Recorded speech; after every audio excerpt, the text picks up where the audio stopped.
Did you ever read Never Eat Alone? It's probably one of the best books that's ever been written on networking and relationship building. And today, I've got its author, Keith Ferrrazi, on the show to come on and talk about how to build a world-class network and how to maintain it. I'm Matt Bodnar, private equity investor, former Goldman Sachs and Forbes 30 Under 30 alum. And with that, let's jump into our conversation with Keith. Well, we're super excited to have you on here today. Never Eat Alone is probably one of my, if not my and one of my favorite books of all time, and definitely the best book I've ever read about building relationships. I constantly reread it at least once a year to kind of get a refresher and recommend it to people all the time. So it's really great to have you on the show.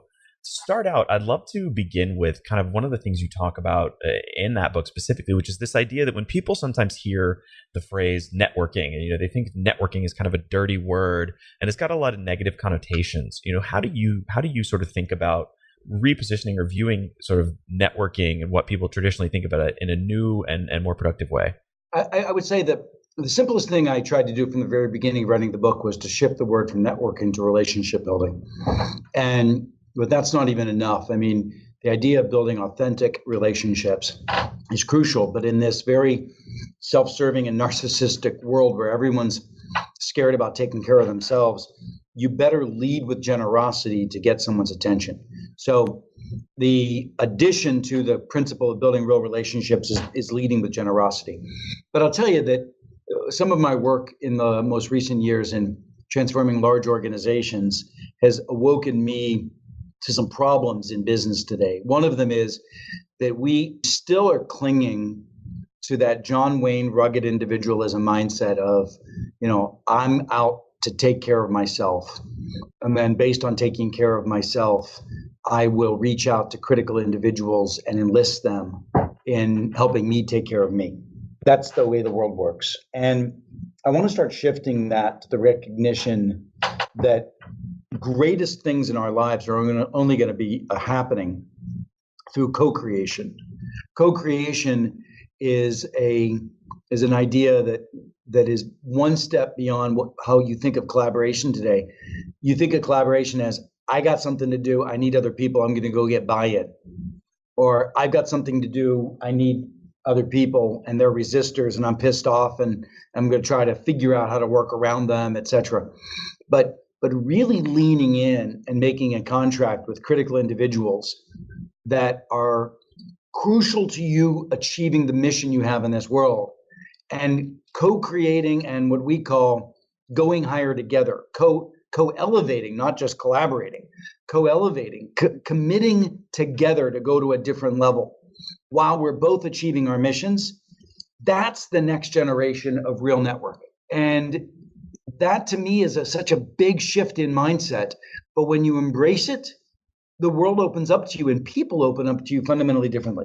I think that's so great. And to be, one of the quintessential lessons from Never Eat Alone, that it seems like this idea of co-creation is almost the next evolutionary step, is this notion that relationship building is not about sort of what's in it for me. It's much more about a shift to how can I add value to people in my network? How can I make everyone around me as successful as possible? And by doing that, that's how you really truly build authentic relationships. Yeah. And like I said, networking what used to be, how do I collect as many business cards as possible to get, opportunity from people? Then you move that from how do I build real authentic relationships focused and born on generosity. I'm kind of taking the third piece now is, and how do we commit to growing together in the process? That's the added element. The co-elevation element is not just building authentic relationships, not just leading with generosity, all of that critical. But now, how do we commit to helping each other go higher? That actually is an emotional commitment that you don't see very often. I'll give you a quick example. Many of your leaders, many of the people listening to this are leaders who run teams of some sort. If you asked your team members, how many of you think you could be 10 to 20% better at what you're doing right now? They'd probably all raise their hands. Basic humility, of course we could be. But now the question is, look to the person to your right. Do you think it's your job to help them get there? That's co-elevation. And are we really committed to helping each other go higher? Or are we just getting our shit done and working with each other as best we can?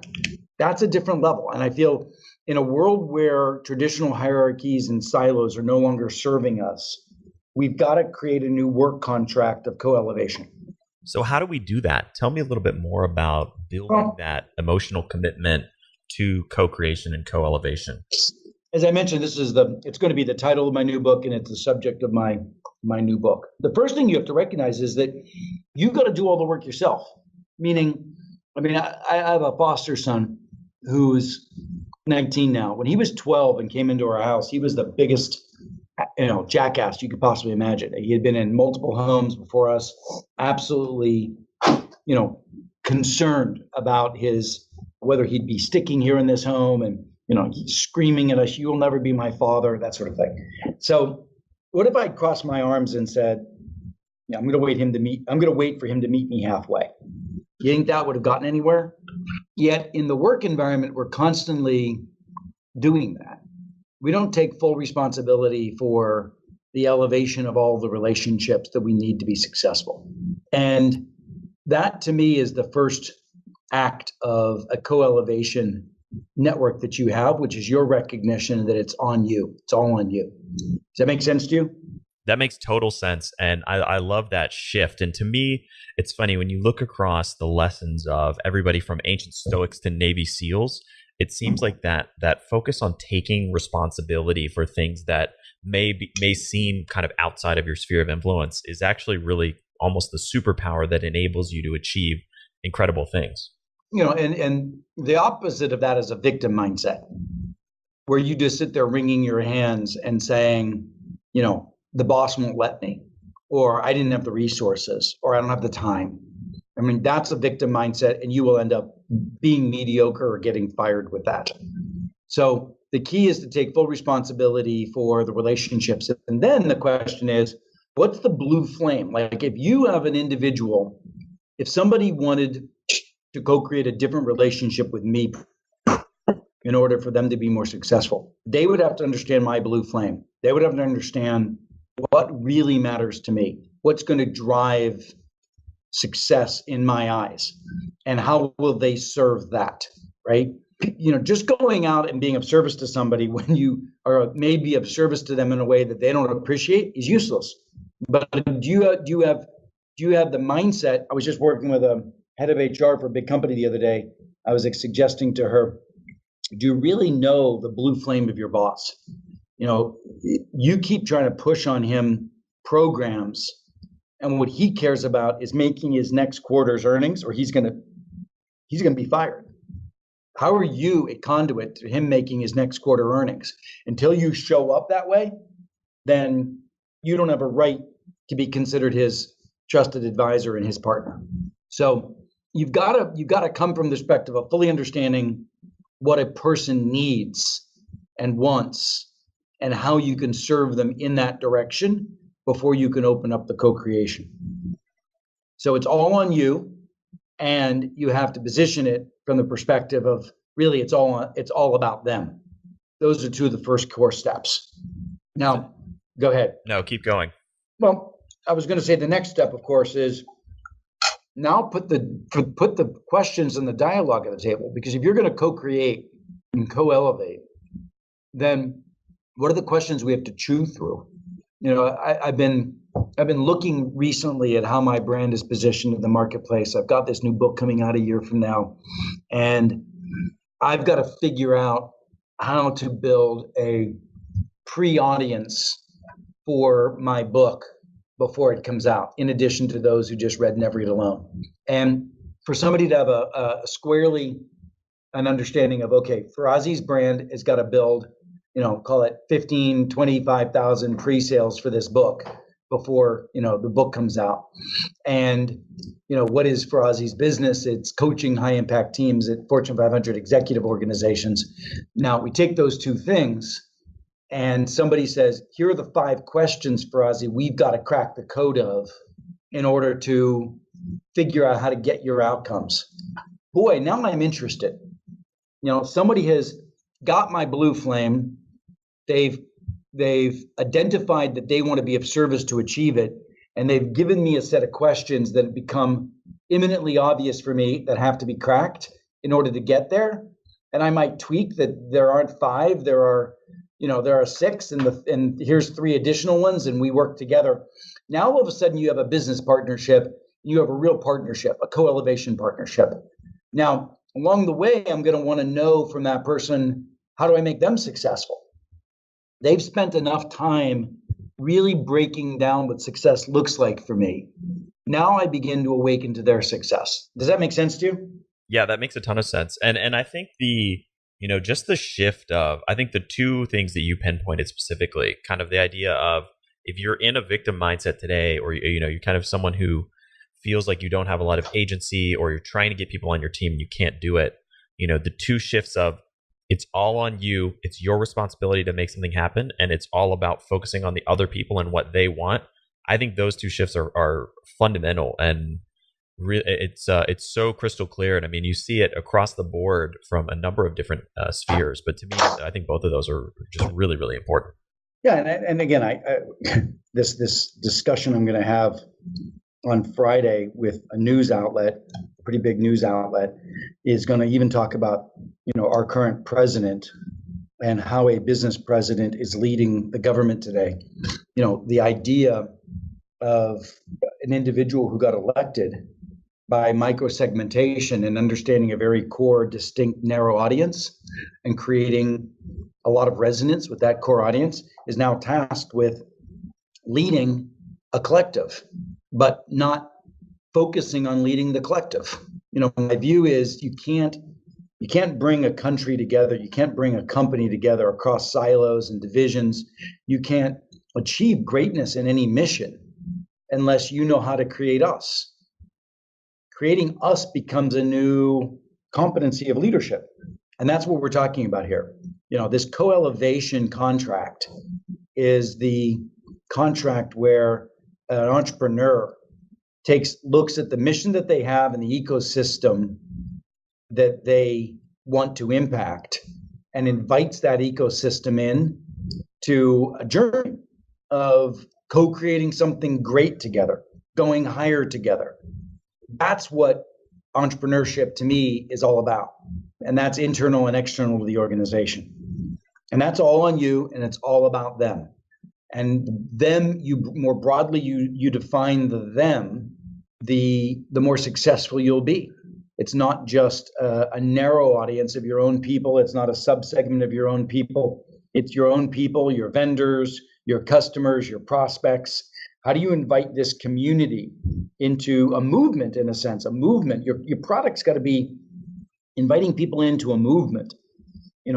Consuming your product is you being invited into being a participant of the movement of people that believe what you believe. And whether that's selling real estate, or whether that's selling consulting services, or a new consumer brand, you're trying to create a movement internally to your organization and externally to come together and believe something.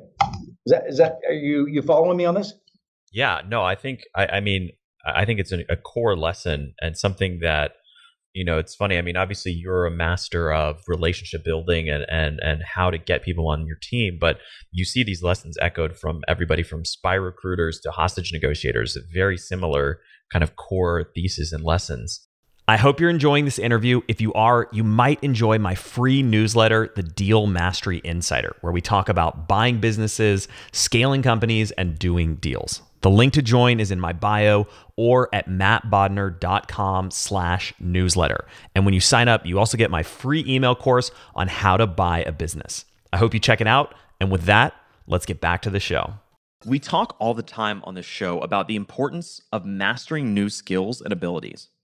And that's why I'm excited to tell you once again about our amazing sponsor, Skillshare. Skillshare is an online learning community with over 16,000 classes in design, business, and much more. You can learn anything from logo design to social media marketing to street photography. And the cool part about Skillshare is that they give you unlimited access for a monthly fee, so you don't have to pay per class. They have some amazing courses on there that I personally really enjoy, in everything from mastering Evernote to mind mapping to learning how to sketch and draw. If you want to get a leg up on everything from graphic design to your knife skills, if you're into cooking, and much, much more, Skillshare is giving every single Science of Success listener 1 month of unlimited access completely for free. That's pretty awesome. So go to Skillshare.com/success to redeem your free month. I'm curious, in the work you've done championing these ideas, what have you seen kind of some of the biggest hurdles, or, when people hear this, what are the reasons people don't get on board, or what are some of the reasons kind of people resist these ideas? I joke that there's 3 reasons, and it's not a joke, it's true. Laziness, cowardice, or really a sense of, I wouldn't call it entitlement. It's more a sense of almost vindictiveness. I'll explain what I mean. So one of them is these relationships, Keith, what you're talking about sounds like a hell of a lot of work. I've been very comfortable living in my silos, treating vendors like vendors, selling to customers, not co-creating with them. What you're suggesting requires a lot of work. And yes, it does. But the absence of it in this new radically interdependent marketplace will mean you're going to fail. So if you don't open up your aperture and create a wholly different set of partnerships, you won't succeed. So laziness, just laziness. Cowardice is, if I open myself up this way, what if they reject me? What if I'm not smart enough? What if they don't have time for me? All of those things, right? And it's these fear-based mindsets are always going to hold entrepreneurs back. The third is what I really, the word I think I was looking for a second ago was indulgence. Like, I am used to not liking this person. I'm used to having a controversial relationship with this particular constituency or this customer base.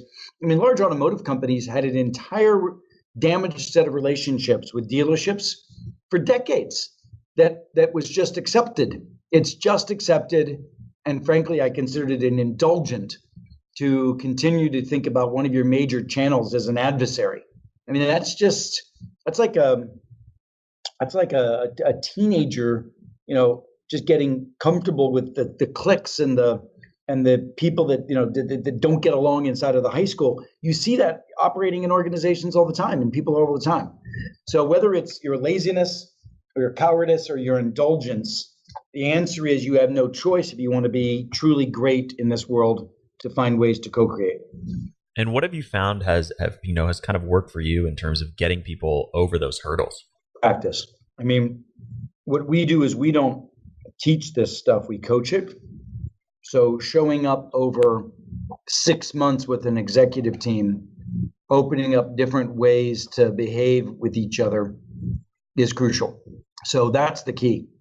The key is really trying to unleash a different set of experiences. And once you get people to taste a different way of being, they'll be willing to try it again. So small little bites. What I always said to people in Never Eat Alone is, you got 250 pages of tons of ideas. Try a couple of them on. If you like them, you're going to want more. I think so. It's just very distinct experiences. Yeah, I think that's great advice. And for me personally, I keep coming back to Never Eat Alone just because there's so much practical advice in there. I kind of implement 3 or 4 ideas from it, and then I come back and I'm like, all right, what else can I learn from this thing?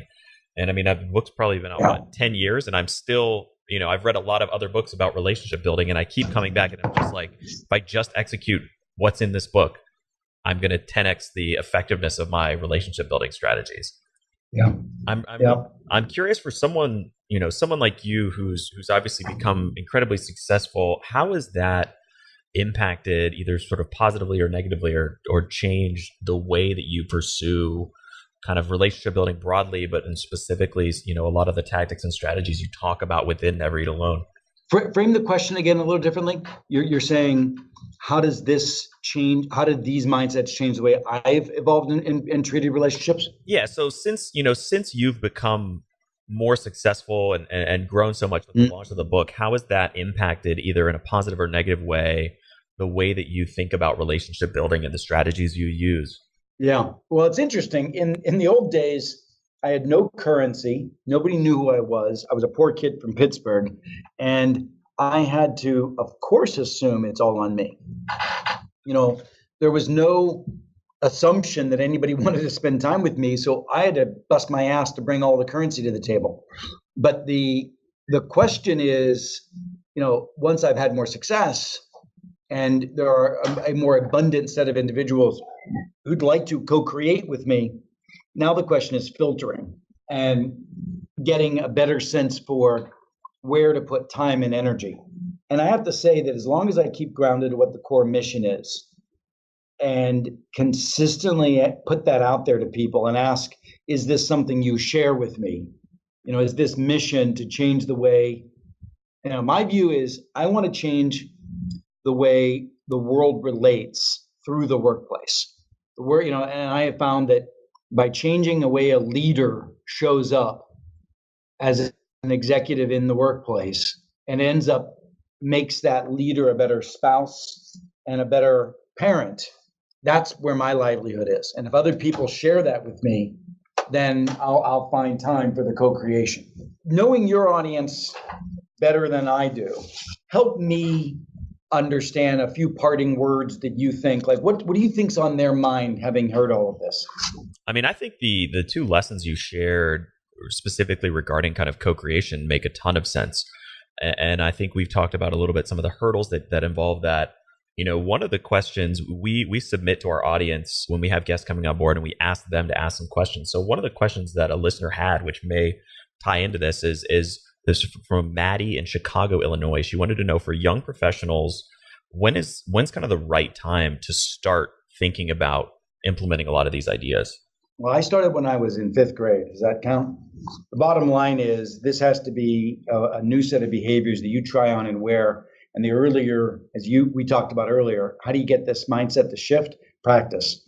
The earlier you practice, the more likely that these behaviors are going to be yours for a lifetime. So, beginning to build that rich network. I wish in retrospect, I just went to my college reunion and I was reasonable then, but I wish I had known what I know now then, and I would have built much more deeper, longer lasting relationships with a subset of the movers and shakers, at the time that were at my university, because these people are running the world today.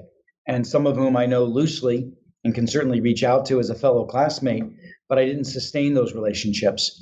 All around us are extraordinary people. Hang out with extraordinary, build those relationships for the long term. And that'll be your growth trajectory and an area of opportunity for yourself. So Matt and Austin, I appreciate your time and thank you so much for exposing my ideas to your audience. Love what you guys are doing. And I appreciate the affiliation with success. Absolutely. And one just quick question, where can people find you and your work online for listeners that want to do some more homework? Yeah, please. I have a great newsletter, which is free, that goes out to those who really want to put these practices to place. You can reach me at keithferrazi.com, or just on LinkedIn. Sign up to follow us there. Those would be the best places. If you want to be a part of our newsletter, you can text my name. Just text Keith, Keith, to 66866. So if you type in 66866 and type in my name, Keith, it'll instantly sign you up for my newsletter, or go to my website. Well, Keith, thank you so much for coming on the show. I know we didn't have a lot of time today, but we really appreciate your wisdom, and you're one of the most insightful thinkers about relationship building. And I think the advice you offer today is incredibly practical. Thanks, gentlemen. I look forward to staying in touch and doing something again in the future. Thank you so much for listening to that episode. I really hope you enjoyed it, and I hope you got a lot of actionable takeaways that you can go out and apply and get some results from that conversation. If you enjoyed it, check out my newsletter, The Deal Mastery Insider. The link to join is in the description below. We talk about buying businesses, scaling companies, doing deals, and so much more. If you enjoyed this episode, I know you're going to love all the stuff we talk about in the Deal Mastery Insider, and it's free to join. And if you join now, you get my free course on how to buy a business as well. So check it out. I think you'll really like it. And thank you again for listening to this episode.